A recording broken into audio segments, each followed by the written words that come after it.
जय हिंद दोस्तों, नमस्कार। डेली रीड बुक में आप सभी का स्वागत है। इस वीडियो में हम लोग लुसेंट वस्तुनिष्ठ सामान्य अध्ययन बुक से मॉडर्न हिस्ट्री का प्रश्न पढ़ेंगे। पिछले वीडियो में 60 तक के प्रश्नों को पढ़ चुके हैं। आज 61 से शुरू करेंगे। अगर पिछला वीडियो नहीं देखा है तो आप देख लीजिए प्ले लिस्ट से। तो स्टार्ट करते हैं और इसमें 4 ऑप्शन दिया हुआ है, तो पहले खुद से ट्राई करने की कोशिश कीजिए, उसके बाद फिर मिला लीजिएगा। पहला प्रश्न है, किसके शासनकाल में ब्लैक होल दुर्घटना घटित हुई थी? तो इसका आंसर होगा ब्लैक होल की घटना किसके शासनकाल में घटित हुई थी? तो इसका आंसर होगा सिराजुद्दौला। ब्लैक होल की घटना सिराजुद्दौला के काल में हुई थी। कब हुई थी? 1756 ईस्वी में। 21 जून 1756 ईस्वी को ब्लैक होल की घटना हुई थी। अगला प्रश्न है, सिखों के अंतिम गुरु कौन थे? सिखों के अंतिम गुरु थे गुरु गोविंद सिंह। निम्नलिखित में से कौन सा युद्ध था जिसने भारत में ब्रिटिश प्रभुत्व का प्रारंभ किया? तो इसका आंसर होगा प्लासी का युद्ध। अगला प्रश्न है, डिंडीगुल नाम है? डिंडीगुल तमिलनाडु में एक नगर का नाम है डिंडीगुल। अगला प्रश्न है, बंगाल के किस गवर्नर के समय में सरकारी खजाना मुर्शिदाबाद से कलकत्ता स्थानांतरित किया गया? तो इसका आंसर होगा वारेन हेस्टिंग्स। अगला प्रश्न है, किस अधिनियम के तहत वारेन हेस्टिंग्स बंगाल के प्रथम गवर्नर जनरल बनाए गए थे? तो इसका आंसर होगा 1773 का रेगुलेटिंग एक्ट। अगला प्रश्न है, किसके समय में कलकत्ता में प्रथम न्यायालय की स्थापना की गई थी? तो इसका आंसर होगा वारेन हेस्टिंग्स। वारेन हेस्टिंग्स के समय में कलकत्ता में प्रथम न्यायालय की स्थापना की गई थी।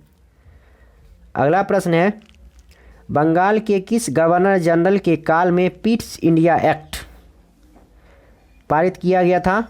तो इसका आंसर होगा वारेन हेस्टिंग्स।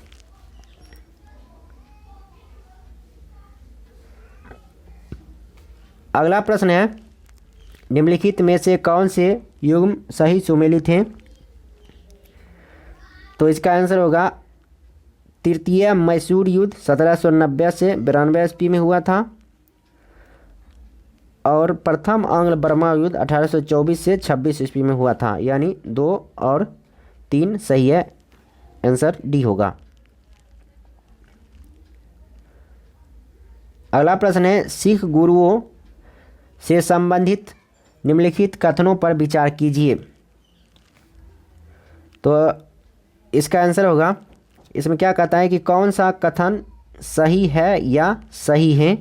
तो इसमें 2-3 सही है। जो सही हैं वो पढ़ देते हैं। गुरु अर्जुन देव सिखों के गुरु रामदास के पश्चात बने। गुरु अंगद देव ने सिखों को उनकी अपनी लिपि गुरुमुखी दी। तो इसका आंसर बी होगा। अगला प्रश्न है, भारत में ब्रिटिश शासन के दौरान निम्नलिखित राजसी राज्यों पर विचार कीजिए। ब्रिटिश द्वारा इनके समामेलन यानी विलय का सही कालक्रम कौन सा है? तो इसका आंसर होगा पहले सतारा, उसके बाद संभलपुर और उसके बाद झांसी। अगला प्रश्न है, निम्नलिखित भारतीय शासकों में से कौन सा जिसने विदेशों में आधुनिक पद्धति से दूतावास स्थापित किए थे? तो इसका आंसर होगा टीपू सुल्तान। अगला प्रश्न है, ब्रिटिश भारतीय राज क्षेत्र का अंतिम प्रमुख विस्तार हुआ? तो इसका आंसर होगा डलहौजी के समय से।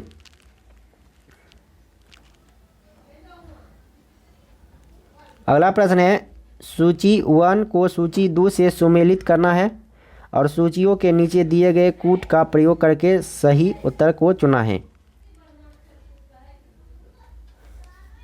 तो पहला होगा 1775 में प्रथम आंग्ल मराठा युद्ध।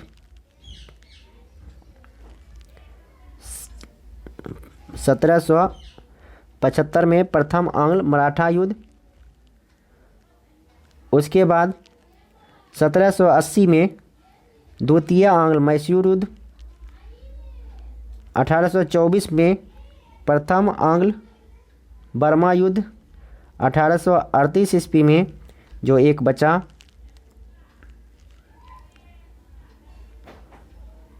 प्रथम आंग्ल अफगान युद्ध।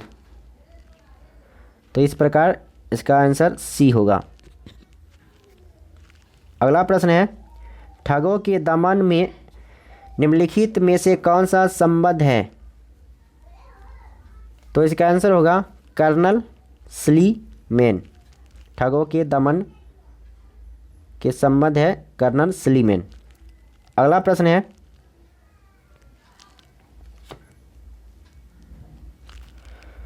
सूची 1 को सूची 2 के साथ सुमेलित करना है। एक तरफ है उत्तरवर्ती मुगल शासक और दूसरा है उपाधि उपनाम।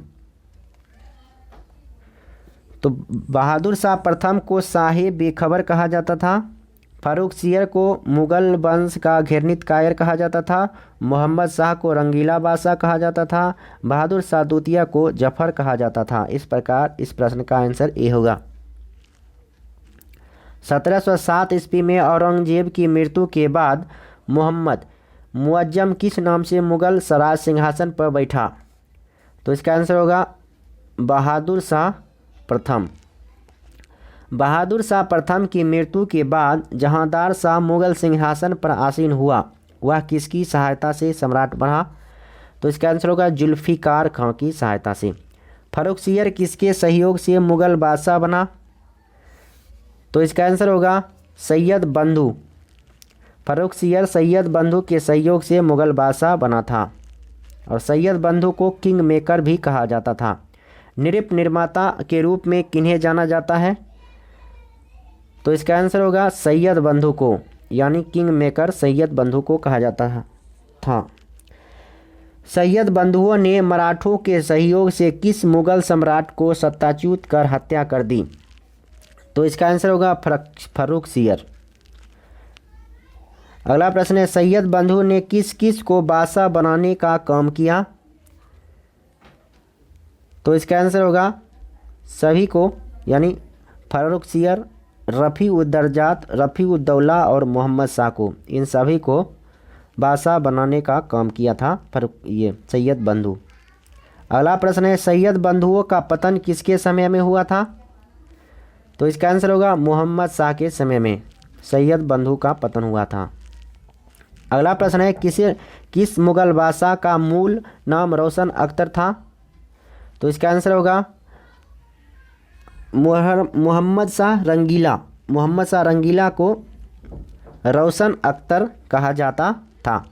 अवध, हैदराबाद, भरतपुर, रोहेलखंड एवं फर्रुखाबाद किस मुगल शासक के समय में स्वतंत्र हुए? तो इसका आंसर होगा मोहम्मद शाह रंगीला।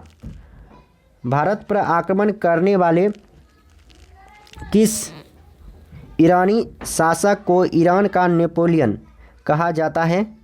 तो इसका आंसर होगा नादिर शाह को ईरान का नेपोलियन कहा जाता है। अगला प्रश्न है, अहमद शाह अब्दाली के प्रथम आक्रमण के समय मुगल सम्राट कौन था? तो इसका आंसर होगा मोहम्मद शाह रंगीला।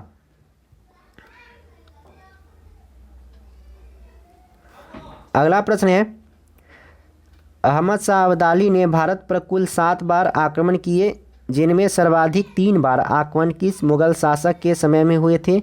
तो शाह आलम द्वितीय के समय में हुए थे सर्वाधिक बार आक्रमण। अगला प्रश्न है, किस मुगल शासक का वास्तविक नाम अली गौहर था? तो इसका आंसर होगा शाह आलम द्वितीय का वास्तविक नाम अली गौहर था। कौन सा मुगल बादशाह विषम परिस्थितियों के कारण, विशेषतः मीर बख्शी नजीबुद्दौला के भय के कारण 12 वर्ष दिल्ली से दूर निर्वासित के रूप में जीवन बिताया और फिर मराठों की सहायता से दिल्ली की राजगद्दी पर पुनर्स्थापित हुआ? तो इसका आंसर होगा शाह आलम द्वितीय।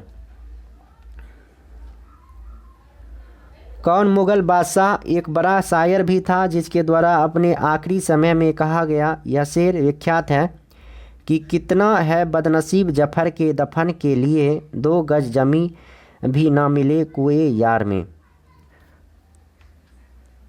तो इसका आंसर होगा बहादुर शाह द्वितीय। अंग्रेजों का पेंशनर बनने वाला प्रथम मुगल बादशाह था। इसका आंसर होगा शाह आलम द्वितीय। अगला प्रश्न है सुमेलित करना है। एक तरफ है राज्य, दूसरा तरफ है संस्थापक। बंगाल की स्थापना 1713 ईस्वी में मुर्शिद कुली जफर खां ने किया था।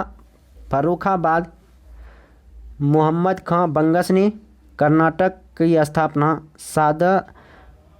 साउद उल्लाह खां ने किया था। और अवध का मीर मोहम्मद अबिन सादत खां बुरहान मुल्क ने किया था। इस प्रकार इस प्रश्न का आंसर ये होगा। अगला प्रश्न है हैदराबाद। एक तरफ है राज्य, दूसरे तरफ है संस्थापक। हैदराबाद की स्थापना 1724 ईस्वी में मीर कमरुद्दीन चिनकलीज खां यानी निजामुल मुल्क ने किया था। रुहेलखंड की स्थापना रुहेलखंड अली मोहम्मद खां ने किया था। भरतपुर की स्थापना बदन सिंह और मैसूर की स्थापना हैदर अली ने किया था। इस प्रश्न का सही जवाब होगा ऑप्शन ए। अगला प्रश्न है किस राज्य के शासक नवाब वजीर कहलाते थे? तो इसका आंसर होगा अवध के नवाब वजीर कहलाते थे। ए। किसने ग्रामीण जाटों को एक सैनिक शक्ति के रूप में संगठित किया? तो इसका आंसर होगा चूड़ामन ने। निम्नलिखित में से किसे जाटों का अफलातून एवं जाटों का आदरणीय व विद्वान व्यक्ति कहा जाता है? तो इसका आंसर होगा सूरजमल को। मुर्शिद कुली जाफर खां को बंगाल तथा उड़ीसा की सूबेदारी किस मुगल बादशाह से मिली? तो इसका आंसर होगा फर्रुख सियर। अगला प्रश्न है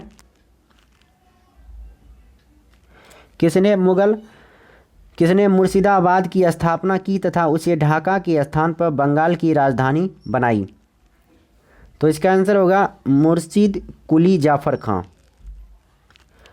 बंगाल के शासक मुर्शिद कुली जाफर खां एवं अंग्रेजी ईस्ट इंडिया कंपनी के बीच विवाद का सर्वप्रमुख कारण था मुगल बादशाह फर्रुखसियर द्वारा 1717 ईस्वी में जारी फरमान की मुर्शिद अली जाफर खां एवं ब्रिटिश कंपनी द्वारा अलग अलग व्याख्या। किस मुगल बादशाह ने 1733 ईस्वी में बिहार की सूबेदारी बंगाल के नवाब शुजाउद्दीन को प्रदान की? तो इसका आंसर होगा मोहम्मद शाह रंगीला। बंगाल के किस नवाब ने यूरोपीय लोगों की तुलना मधुमक्खी के छत्ते से की, जिसे यदि ना छेड़ा जाए तो शहद देगी, पर यदि छत्ते के साथ छेड़छाड़ की गई तो मधुमक्खियां काट काट कर प्राण ले सकती थी? तो इसका आंसर होगा अली वर्दी खां। अगला प्रश्न है अंग्रेजों द्वारा कलकत्ता तथा फ्रांसीसियों द्वारा चंद्रनगर की किलेबंदी सुदृढ़ करने का विरोध करते बंगाल के किस नवाब ने कहा, तुम व्यापारी हो, तुम्हें किले का क्या करना है, मेरे संरक्षण में रहते हुए तुम्हें शत्रुओं का भय नहीं। सॉरी। तो इसका आंसर होगा अली वर्दी खां। अगला प्रश्न है बंगाल का वह नवाब कौन था जो जानता था कि वह अंग्रेजों को बंगाल की भूमि से निकाल बाहर कर सकता है, किंतु ऐसी स्थिति में उसके ही शब्दों में समुद्र में आग लग जाएगी? तो इसका आंसर होगा अली वर्दी खां। अगला प्रश्न है बंगाल के किस नवाब ने अपने उत्तराधिकारी को यह सलाह दी, तीनों अंग्रेज, फ्रांसीसी एवं डच को एक साथ निर्बल करने का विचार मत करना, इन तीनों में अंग्रेज सबसे सशक्त हैं, पहले उसका अंत करना और अंत तुमको विशेष कष्ट नहीं देंगे? तो इसका आंसर होगा अली वर्दी खां।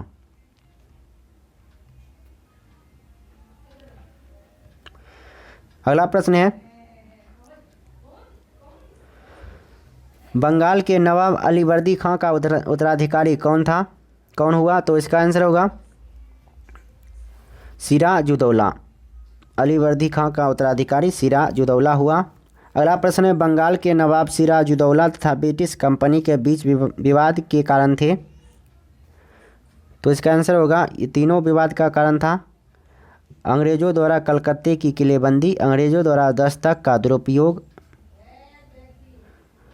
और भगौरे कृष्ण वल्लभ को कलकत्ता में अंग्रेज़ों द्वारा शरण देना, यह तीनों कारण था। तो इस प्रकार इसका आंसर डी होगा, यानी 1, 2, 3 सही है। तो इस वीडियो में इतना ही। अब नेक्स्ट वीडियो में अब 108 के बाद इस टॉपिक को क्लियर कर देंगे। तो फिर मिलते हैं नेक्स्ट टॉपिक में। यह वीडियो आपको कैसा लगा, इसमें कितना आपको मार्क्स आया, वास्तव में आपने खुद को जांचा, अगर जांचा तो कितना नंबर आया कमेंट बॉक्स में लिखिए। और यह वीडियो या सीरीज़ कैसा लग रहा है कमेंट में लिखते रहिए। अगर अच्छा लगा रहा है तो अच्छा लिखिए, और ख़राब ठीक नहीं लग रहा है तो ख़राब ही लिखिए। जैसा लग रहा है लिखा कीजिए, ताकि हमें भी मालूम चले कि किस तरह से हम वीडियो को यानी इस टॉपिक को इम्प्रूव कर सकते हैं, आपको बेहतर से बेहतर कंटेंट प्रदान कर सकते हैं। आपको जो प्रॉब्लम होती है कमेंट बॉक्स में लिखिए, हम खुद उस कमेंट का रिप्लाई देंगे। अगर आप गाली भी दीजिएगा तो उसका भी हम रिप्लाई अच्छी तरह से ही देंगे। इसलिए आप निफ़िक्र रहिए, अच्छी तरह से पढ़ते रहिए, बढ़ते रहिए, सीखिए, समझिए। जहाँ से जो चीज़ मिलता है पढ़ने की कोशिश कीजिए। आपको कोई फ़र्क नहीं पड़ना चाहिए कि आपको कहाँ से मिल रहा है, आपको सक्सेस की मतलब है। आपको हर हालत में सक्सेस चाहिए, तो हर हालत में जहाँ से जो चीज़ मिल रहा है उठाइए और पढ़िए, यही आपके लिए बेहतर होगा। किसी का गुलाम नहीं बनाए, यानी किसी चैनल का पर डिपेंड मत होइए। आपको जहाँ से जो चीज़ मिल रहा है, यानी 100 चैनल से आपको मिल रहा है तो 100 चैनल से लीजिए, जहाँ से जो चीज़ मिल रहा है लेने की कोशिश कीजिए। और ये किसी चैनल के बहाने मत रहिए कि हम ये दे देंगे वो दे देंगे, ऐसा कुछ नहीं। जहाँ से जो चीज़ मिल रहा है, जिस समय ज़रूरत है वहाँ से ले लीजिए। मिलते हैं फिर नेक्स्ट वीडियो में, तब तक के लिए नमस्कार, जय हिंद, जय भारत।